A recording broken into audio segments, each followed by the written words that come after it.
Buletin Didik 28 Mei bersama saya, Syafri Izan Wahab. Assalamualaikum dan salam sejahtera. Kes COVID-19 dalam negara terus menyaksikan angka tertinggi direkodkan dengan 8,290 jangkitan baharu dikesan Kementerian Kesihatan Malaysia KKM hari ini. Ketua Pengarah Kesihatan Tan Sri Dr. Nur Hisham Abdullah berkata, Selangor terus kekal sebagai negeri tertinggi dengan 2,052 kes baharu, diikuti Kelantan 851 kes dan Kuala Lumpur 830 kes. Manakala 61 kes kematian dilaporkan membabitkan pesakit berusia 32 hingga 92 tahun. Turut dilaporkan 808 pesakit sedang dirawat di unit rawatan rapi termasuk 403 yang memerlukan bantuan alat pernafasan. Sebanyak 21 kluster dikenal pasti dengan yang tertinggi dikesan membabitkan kluster tempat kerja dan komuniti.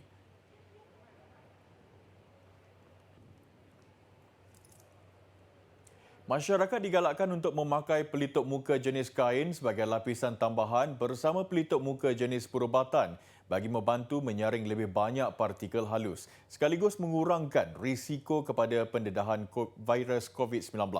Menurut Ketua Pengarah Kesihatan Tan Sri Dr. Nur Hisham Abdullah, pemakaian pelitup muka dua lapis juga lebih baik daripada pemakaian pelitup muka jenis kain semata-mata.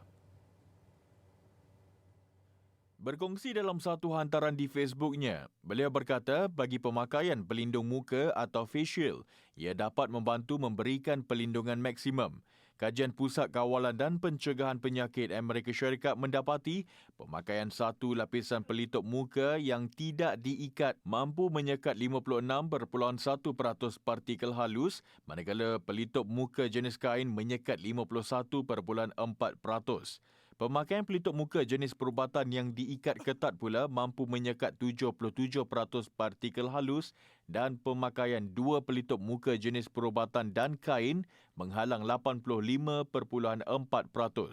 Turut disarankan penggunaan pelitup muka perubatan dengan pelitup muka kain dan sebaik-baiknya elakkan mengenakan dua pelitup muka perubatan atau dua pelitup muka kain sebagai pelitup muka berganda. Manakala bagi penggunaan pelitup muka N95 sepatutnya digunakan satu sahaja dan tidak dipasangkan dengan pelitup muka lain.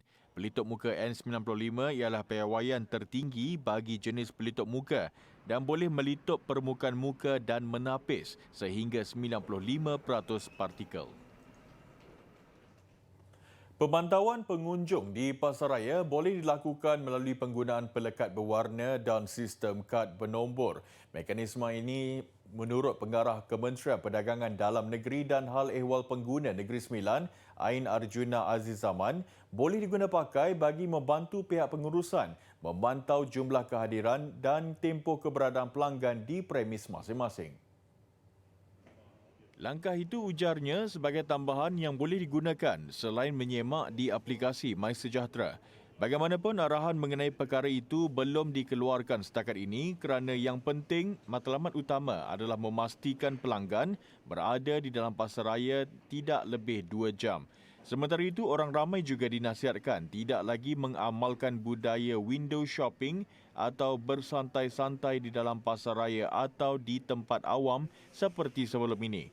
Kerajaan sebelum ini menetapkan tempoh masa pelanggan di dalam semua premis peruncetan termasuk pusat beli belah dihadkan kepada maksimum 2 jam. Ia selaras dengan pelaksanaan Perintah Kawalan Pergerakan PKP 3.0 dengan waktu operasi dibenarkan antara pukul 8 pagi hingga 8 malam sahaja.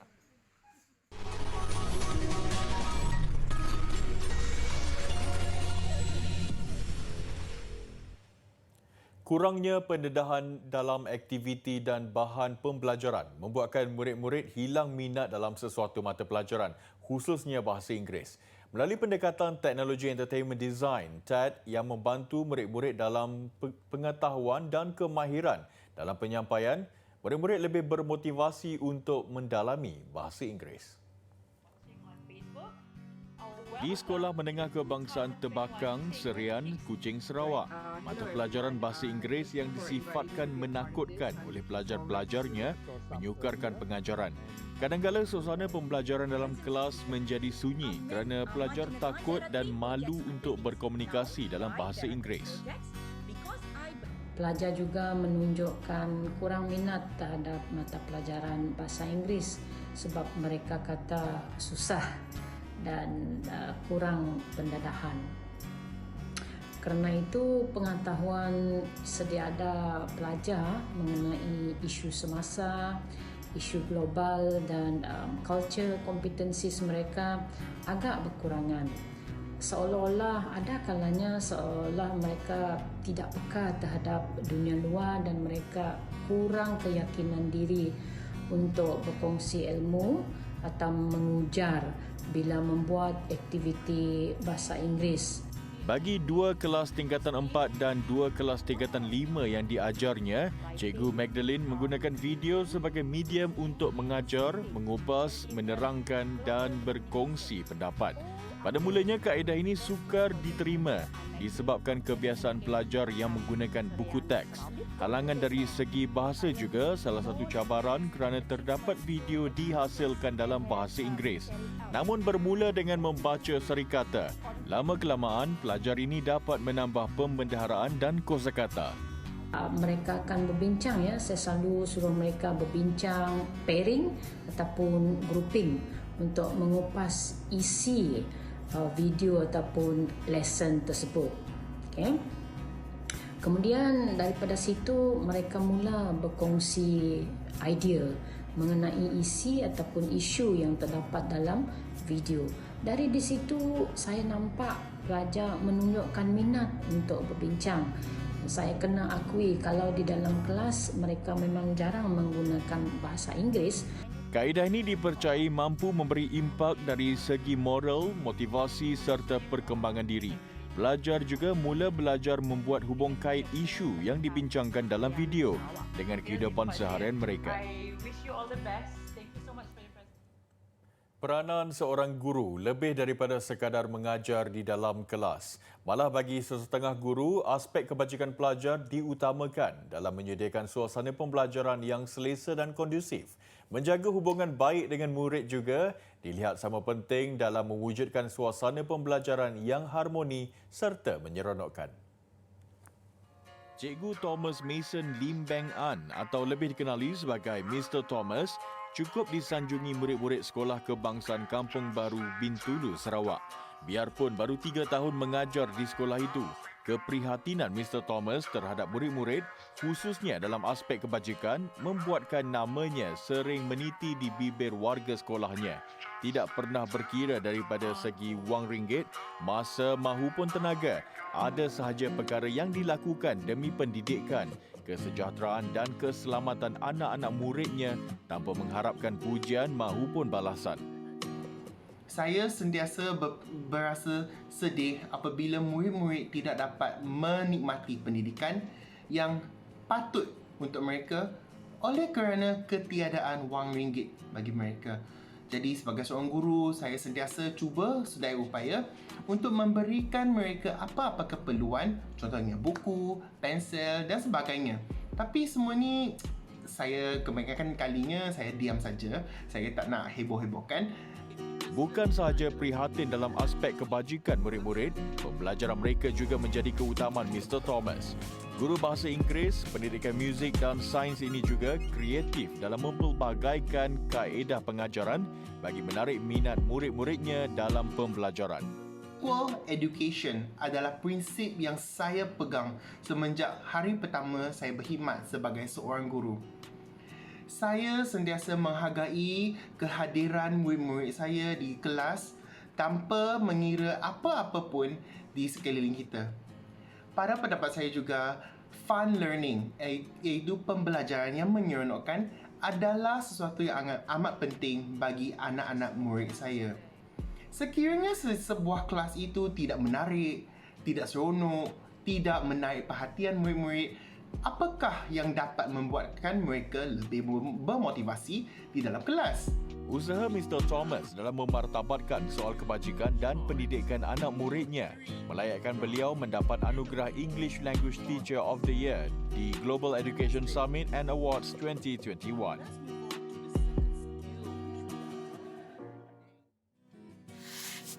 hendak belajar berenang, dapatkan itik. Hendak belajar memanjat, dapatkan tupai. Hendak mengetahui sesuatu perkara, bertanyalah kepada orang yang ahli dalam perkara itu.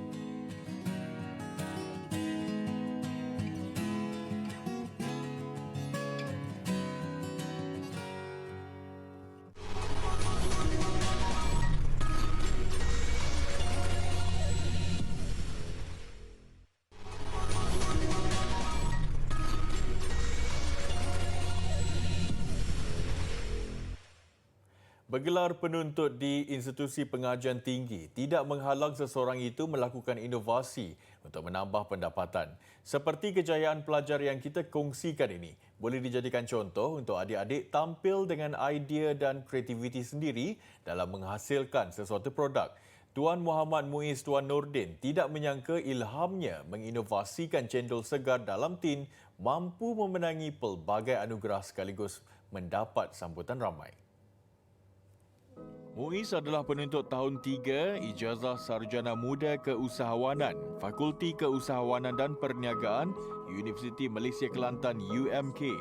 Dia mendapat idea untuk mengkomersialkan cendol dalam tin minuman selepas melihat belum ada mana-mana syarikat yang menjual cendol yang dibotolkan dalam pasaran. Sehingga kini produk yang diperkenalkan dengan jenama V-Cendol itu sudah terjual sebanyak 1,000 botol sebulan, bahkan menerima tempahan berkali ganda pada Ramadan lalu. Anak jati Terengganu ini turut bercadang untuk memasarkan produknya itu secara meluas dan dikomersialkan untuk menembusi pasaran antarabangsa. Alhamdulillah, melalui program tersebut kita berjaya komersialkan, kita berjaya memperbaiki kekurangan yang ada, dan kita juga mendapat bimbingan. V-Cendol mendapat bimbingan daripada industri luar, Tara-Tara Cafe, dan kita juga mendapat bimbingan daripada dorongan tunjuk ajar daripada Meto dan pensyarah daripada UMK sendiri. Dan alhamdulillah V-Cendol berjaya mendapat perhatian dan semakin ramai yang mengenali V-Cendol.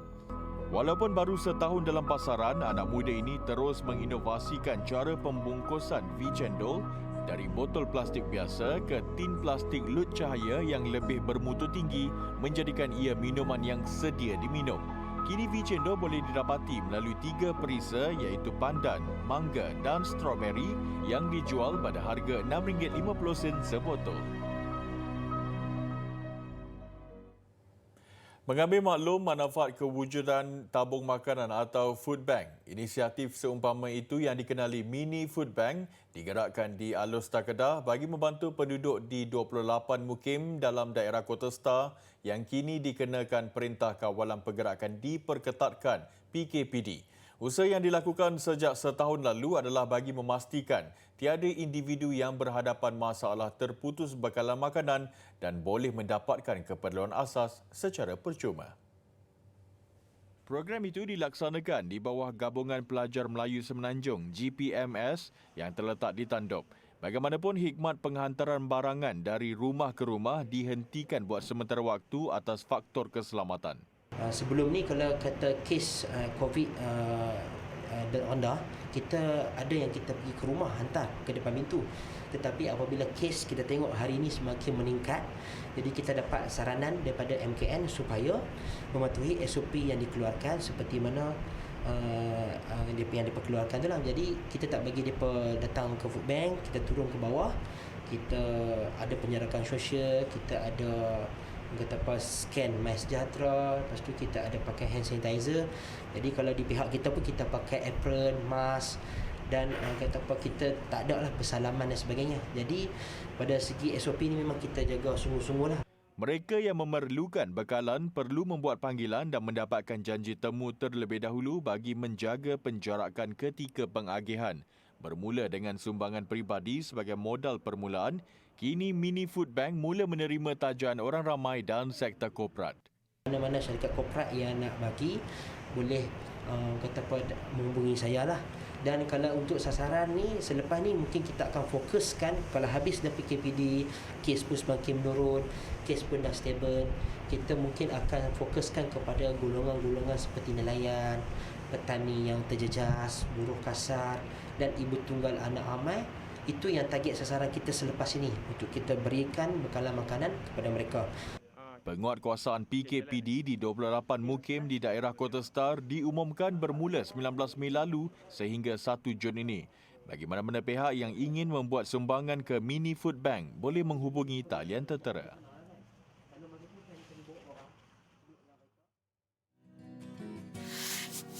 Burung terkukur terbang ke laut, mari hinggap di pokok jati. Orang bercakap sedap mulut, kita mendengar sakit hati.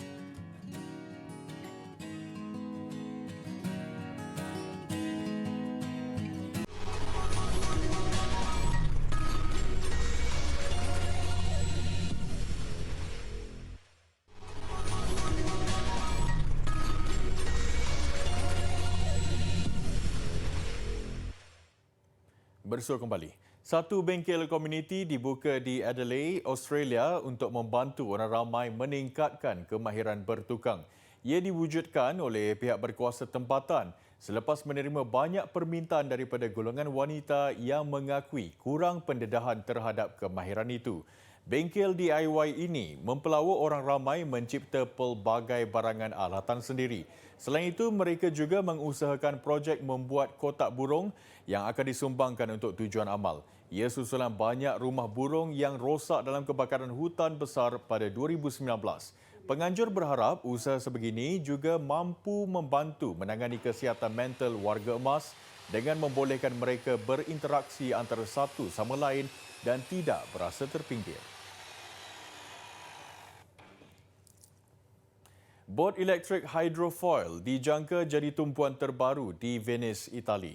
Juga dikenali sebagai bot terbang, ia menggunakan kuasa tinggi dan penumpang merasakan seolah-olah terbang di atas air. Beberapa langkah keselamatan khas juga perlu dipatuhi seperti memakai tali pinggang keledar.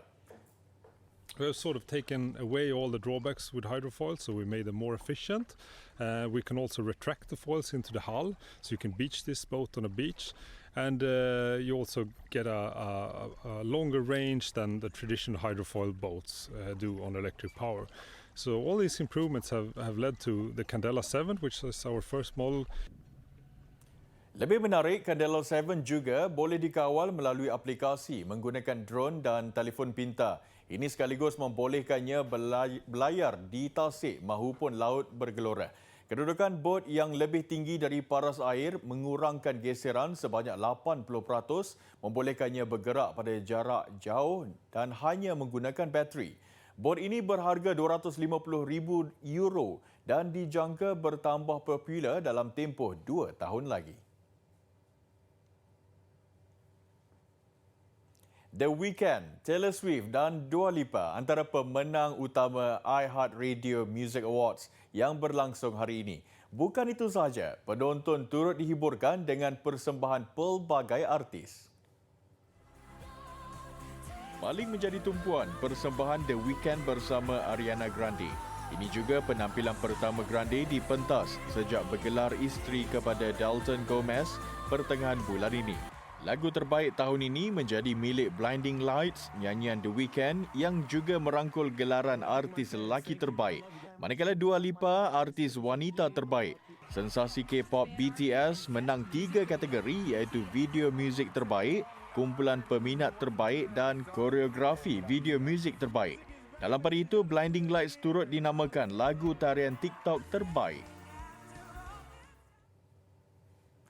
Pameran lampu neon di Leadenhall Market, London mengakhiri buletin didik. Ia sebagai meraihkan ulang tahun ke-700 kewujudannya. Saya Syafrizan Wahab, salam hormat dan kita jumpa lagi. Selamat malam.